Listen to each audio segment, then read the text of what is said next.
আসসালামু আলাইকুম ভাই, আপনি কি গরুর মালিক? কয়টা আনছেন গরু? 14টা। 14টা। কইতে আইছেন? কুষ্টিয়া। সব কালি কুষ্টিয়া। আচ্ছা, কুষ্টিয়ার গরুর মাঝে কোনো আল্লাহর কোনো রহমত আছে নাকি? হ্যাঁ, আমার মনে হয় 40টা ভিডিও করছি আমি, বুঝছেন? সব কালি কুষ্টিয়া। এই জায়গায় যত গরু আছে সব কুষ্টিয়া চুয়ারে। আরে আমি আপনার ওই যে বেরি বান্ধে যত গরু আছে সব গরু আমি জিগাইছি, বুঝছেন? অনেক ভিডিও করছি, সব কালি কুষ্টিয়া।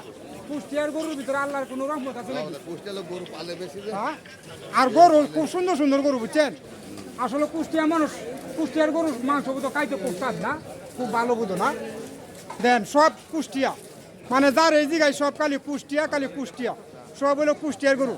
এই লোক জিঞ্জিরা গরুর হাট, বিশাল বড় গরুর হাট। যার লাগে আসতে পারেন, দেখতে পারেন, ভালো লাগলে গরু কিনবেন, ভালো না লাগলে দেখে যাবেন গে। বিশাল বড় গরুর হাট, জিঞ্জিরা বাজার, কেরানীগঞ্জ, বিশাল বড়। সব সব হলো কুষ্টিয়ার গরু, দেখছেন? সব কুষ্টিয়ার গরু।